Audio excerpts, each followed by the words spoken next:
Hello students, let's read the question. The position of a particle is given by r vector equals to I cap plus 2j cap minus k cap and its linear momentum is given by p vector equals to 3I cap plus 4j cap minus 2k cap. Then its angular momentum about the origin is perpendicular to. Okay.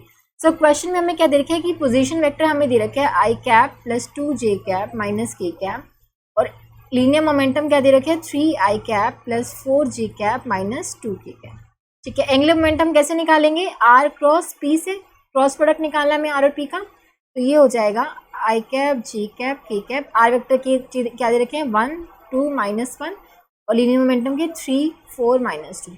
इसका आप calculate करोगे तो अगर 2 - 2 -4 plus 4 आई cap -3 plus 2 जे cap -2 4 -6 के cap.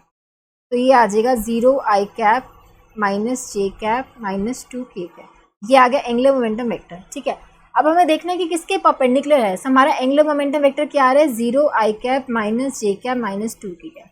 अब देखो, अगर मैं एंगुलर मोमेंटम का डॉट प्रोडक्ट आई के साथ निकालूं 0 आई कैप माइनस जे कैप माइनस 2 के कैप डॉट आई कैप, इसका आई डॉट आई करोगे तो ये 0 आएगा. J dot I dot I होता तो 1 है लेकिन यहाँ पे 0 है इसलिए 0 आ जाएगा. जे डॉट आई तो होता ही 0 है और के डॉट आई भी 0 होता है. ठीक है, आई डॉट आई हमारा 1 होगा लेकिन इसका कोफिशिएंट यहाँ पे 0 है तो ये 0 हो जाएगा. ठीक है, तो यहाँ से हम देख सकते हैं कि एंगुलर मोमेंटम का जो डॉट प्रोडक्ट आ रहा है unit vector along x axis उसके साथ ही 0 आ रहा है. मतलब हमारा एंगुलर मोमेंटम एक्स एक्सिस की क्या है परपेंडिकुलर है. एंगुलर मोमेंटम क्या है परपेंडिकुलर है टू एक्स एक्सिस है ना, तभी उसका डॉट प्रोडक्ट उसके साथ 0 आ रहा है. कभी दो वेक्टर्स का जब डॉट प्रोडक्ट 0 आता है तो हम बोल सकते हैं वो एक दूसरे के क्या है परपेंडिकुलर है.